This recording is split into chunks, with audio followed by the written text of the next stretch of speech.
And here's, I think, the kicker is how fast can you implement the action to corrective action to do, or even this, like, what if I snap at that 17 and 11 twelfths young man?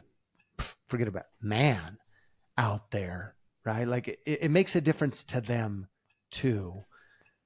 And sometimes I want to be super hypercritical of myself. I'm like, oh, wait a second. Okay, I'm aware of this.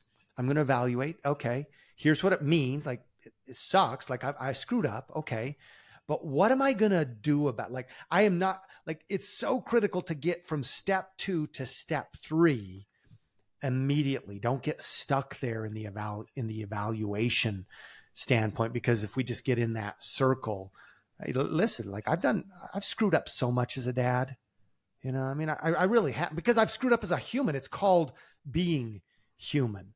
But at the same time, I know I'm an amazing dad. I know I've had so many amazing dad moments, and nothing stellar. I'm talking about 13 years ago, 12, 13 years ago, in the bedroom with the kids.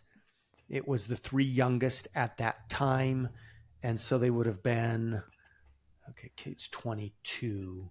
So we're probably like at a 9, a girl who's 10, a boy who's 8, and a boy who's 5. Okay.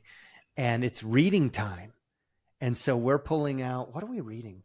We're either reading C.S. Lewis, The Chronicles of Narnia, or we're reading J.R.R. Tolkien's trilogy, either The Hobbit or the trilogy, right? Lord of the Rings. I can't remember which one it was. I kind of thinking it was C.S. Lewis, and we wanted to do it like super different. So it was nighttime. It was like, 8, 9 o'clock at night, and we've got the candle burning, and so we've got shadows being cast up on the wall, right?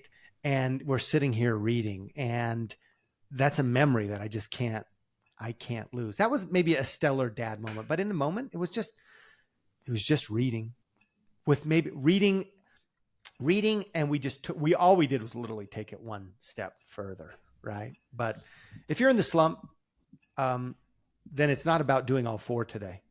100% not. It's about doing one. Like, do one of those today. Commit. And then you're done. Like, if you do one of those today, and you're aware that you did it, like you're consciously aware, then great. You don't have to do anything else. Anything else you do is gravy, as we say here on the farm, right?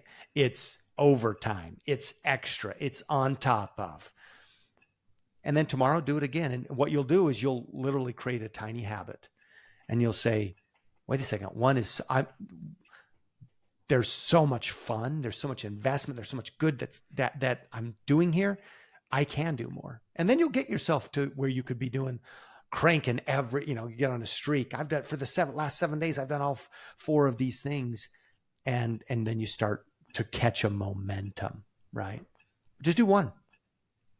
It's just building that momentum, right? It's that little bit every day. Like, it's always, I've mentioned it on the show before. There's a saying from a guy that I've learned a lot from, and this is it. He uses this saying as it pertains to strength and conditioning, or training, and it's he says, move the dirt. And the longer version of that is, some days you'll have a shovel, some days you'll have a spoon, but as long as you move a little bit of dirt every day, we're getting better. And that's it's something that, I've got a whiteboard here